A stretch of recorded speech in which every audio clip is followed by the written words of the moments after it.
Good morning from Greener Airs and Energy Solutions. Yesterday we touched on breathability of Icynene open cell spray foam insulation. I'm trying to keep these videos short, just to keep them as informative as we can without boring you to death in one long video. So we're going to talk about airtightness this morning and the importance of airtightness. I'm going to use an analogy we use quite a lot with our clients. So we've got a piece of open cell spray foam insulation here. Yesterday we touched on breathability, so we know it's breathable, but it's also airtight. Now it's an air barrier material at 2 inches thick. Now airtightness is key to a building's performance. Now without airtightness, it doesn't matter what level of insulation you've got, you're still going to lose lots of heat. Now the biggest example you can give is take your fridge freezer for instance.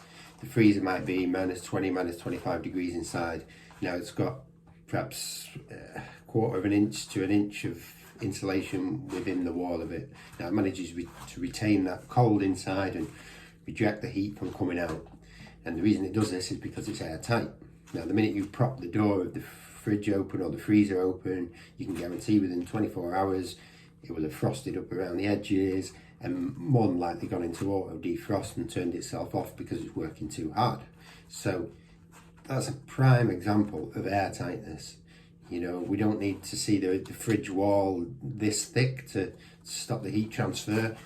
We gain it with the airtightness, and this is how open cell spray foam will work. It will fill every little gap of the building envelope and give you that airtightness, stopping air leakage, which is the #1 cause of heat loss in a house. And going back to the breathability, with breathability it still allows moisture vapor diffusion, so moisture can still migrate through the building without being trapped in aspects of it. So that's a little tiny bit on airtightness and why we believe that airtightness is key. Thanks a lot.